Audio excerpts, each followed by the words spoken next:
una pregunta que le hice a los demás. ¿Usted cree que una reforma constitucional, un acto legislativo, iba a ir así a la loca, haciendo su curso sin que ni siquiera el ministro del Interior y el propio presidente pudiera saber qué estaba pasando, si era que tenía que ver con él?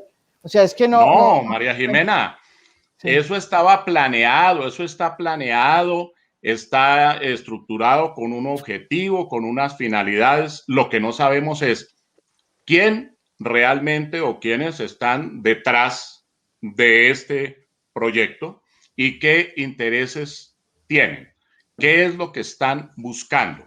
Tú decías algo ahora que me parece correcto, estoy de acuerdo con eso.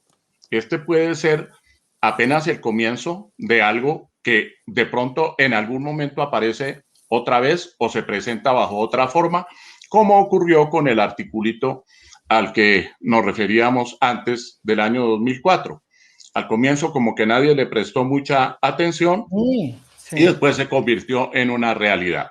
De modo que estamos de acuerdo, María Jimena. Ahí hay algo planeado, hay un propósito deliberado, no sabemos de quién, pero ese propósito es malévolo desde el punto de vista de que sencillamente hay la intención de burlarse del pueblo colombiano, de pasar por encima de la soberanía, de quebrantar la Constitución de 1991 y de establecer un poder, quién sabe por cuánto tiempo, porque se habla inicialmente de 2 años y después quién sabe qué más se inventa. Bueno, y lo otro tema que afloró, y es que buscando e indagando en este tema tan raro y tan extraño, porque todo se ha hecho muy en la oscuridad, digamos, en la opacidad de la política. Pero una de las cosas que investigué y que coinciden con muchas de las versiones que he escuchado de quiénes estarían y las razones por las cuales se fraguaría, es, bueno, si bien es cierto, la primera es que había que unificar las elecciones, bueno, no, esa no era la única. La otra era el temor a Gustavo Petro. O sea, era una intención política de cambiar de alguna manera por otras vías las normas tradicionales que debe tener pues una democracia, que son las elecciones, ¿no? Yo no sé si va a ganar Gustavo Petro, pero ellos ya asumen que alguna cosa va a pasar en ese sentido, y entonces que la mejor manera de hacer esto es acabar con el Estado de Derecho. Por eso la pregunta, que tiene también que ver con el programa, ¿cuánto es el temor a Petro? O sea, ¿cuánto nos puede costar ese temor? Porque si estamos viendo que eso es lo que los está impulsando, es muy preocupante, porque en la medida en que Petro pueda subir las encuestas, de pronto van a empezar a abrir más la imaginación en ese campo.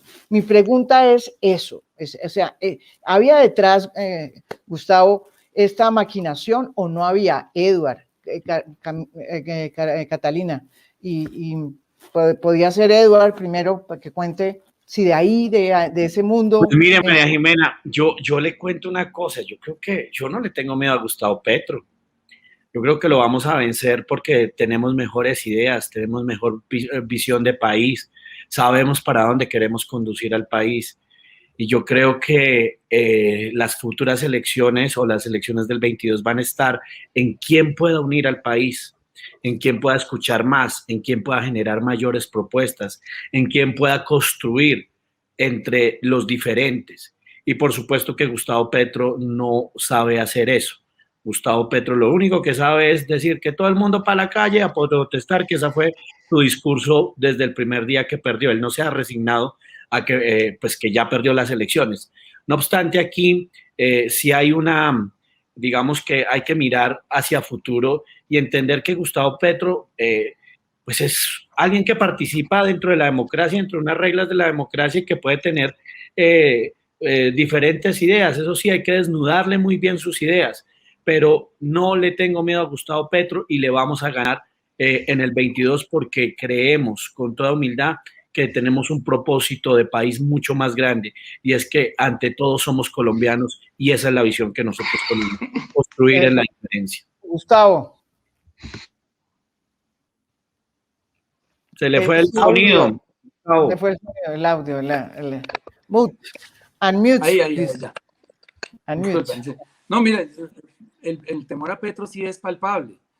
Primero porque a pesar de que las encuestadoras no son, yo considero, y lo hemos visto, las encuestadoras, muchas de ellas pertenecen al establecimiento, entendiendo como tal que varios de sus socios o trabajan con el gobierno, como en el caso del señor Muñoz de Guarumo, o han donado dinero a las campañas uribistas, como algunos socios de Atexco, etcétera. Y sin embargo, esas encuestadoras dan a Petro hoy como un futuro ganador. Está muy prematuro, sé que es muy temprano para decir algo sobre eso, pero sí les causa temor, primero porque es todo lo contrario a lo que dice Edward. El único candidato que está haciendo propuestas reales es Gustavo Petro. Gustavo Petro ha hablado de cómo volver productiva la tierra, cómo preparar este país para el cambio climático, cómo hacer una transición hacia las energías limpias, cómo volver más redistributivo el ingreso y cómo también tener una mejor justicia tributaria. En fin, él se ha manifestado en todos los temas. Yo creo que es el hombre al que le cabe el país hoy en día.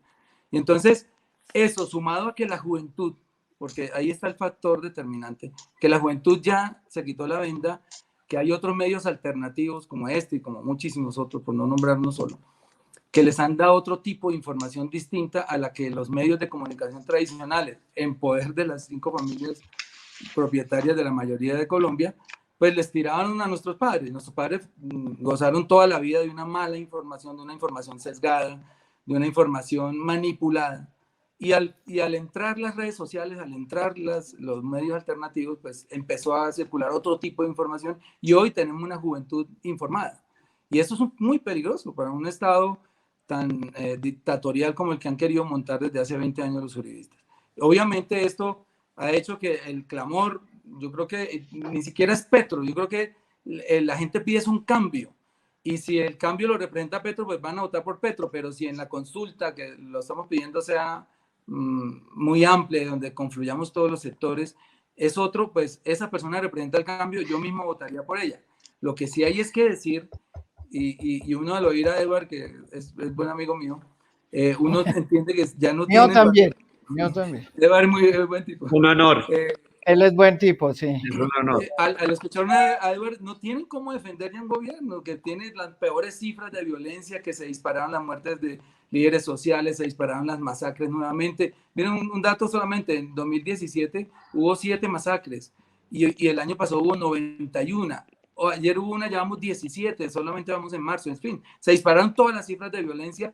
No, el pretexto de la pandemia lo tienen todos los 200 países, 202 o los que haya en el mundo. O sea, no podemos decir que es que la pandemia solo sucedió en Colombia para poder justificar estas cifras de desempleo tan altas. Aquí en la región misma hay países de una economía similar, podemos nombrar Chile, Perú, bueno, México es más grande, pero nombrémoslo, donde los índices de desempleo no son tan altos. La vacunación fue un fraude. Hoy estaban celebrando llegar al 1.000.000 de vacunas, es decir, 500, pero ya hay países como Chile que llevan 20 millones, etcétera. Bueno, es una cosa que no es defendible y ellos saben que van a poder perder el poder y como saben que van a perder el poder, pues están intentando cualquier cosa para detener ese cambio, porque es que cuando un cambio de régimen, lo que ellos se juegan son 2 cosas que han tenido toda la vida por 200 años, unos privilegios inmensos para ellos, su familia, sus amigos, sus hijos, y una impunidad que ya la veremos, una impunidad donde todos se han tapado unos con otros, fiscales con otros, etcétera, y eso es lo que a ellos les da temor, perder la impunidad y los privilegios. Hasta hoy se han quedado callados, debo decir, todos se han quedado callados. No, nosotros nos pronunciamos en contra institucionalmente. Bueno. María Jimena, bueno, después de que miembros de tu partido firmaron el proyecto. Perdón. El proyecto que era tan planeado el proyecto. No, y que miembros del Centro Democrático también firmaron el proyecto. Sí, uno. Y nos veíamos. Uno. María Jimena, pero Gustavo iba a hablar, Gustavo iba a hablar y después... No, que era tan planeado el proyecto que el artículo era del periodo de 6 años era transitorio. O sea, por si de pronto ahí sube Petro, no le vayamos a llegar también el periodo. Pero pues ustedes quieren 3 periodos. Yo quiero dar una no. Yo lo dije un día clarito en un tuit, fue un poco polémico como varios de mis tweets, pero yo dije, me comprometo, yo, Gustavo Bolívar, y si me saltan, pues obviamente tendrán una oposición a que Gustavo Petro entrega el poder en 2026. Nosotros no estamos, cuando hemos hablado de un pacto histórico a largo plazo, no estamos hablando de un Gustavo Petro de 16 años o 12 años en el poder. Estamos hablando de un pacto histórico sobre un programa elaborado por varias fuerzas y que esas fuerzas gobiernen a lo largo de un tiempo si el candidato tiene la capacidad. Y es un error en el que han incurrido incluso Duque, y por eso tiene el sol a la espalda desde el primer año, de prometer el cielo y la tierra, porque aquí no se puede cumplir, no hay el recurso, Colombia está endeudada, etcétera, el déficit fiscal está llegando a los 8 puntos, etcétera. Si hay un candidato que sea capaz de decirle al país, ofrezco mi honestidad, ofrezco mi transparencia y todo mi trabajo para empezar una labor para transformar este país, la gente no le va a caer al año o a los 2 años a exigirle que por qué no cambió el país. Porque es que nadie puede cambiar a Colombia en 4 años. Lo mismo que pasó en Bogotá. ¿Qué le está pasando a Claudia? Que ofrecieron el cielo y la tierra en esa competencia de los debates, eso, el que parecían mercaderes ofreciendo cosas, no se puede cumplir. A Bogotá nadie la cambia en 4 años. Y eso mismo pasa con Colombia. Son muy complejas esas situaciones.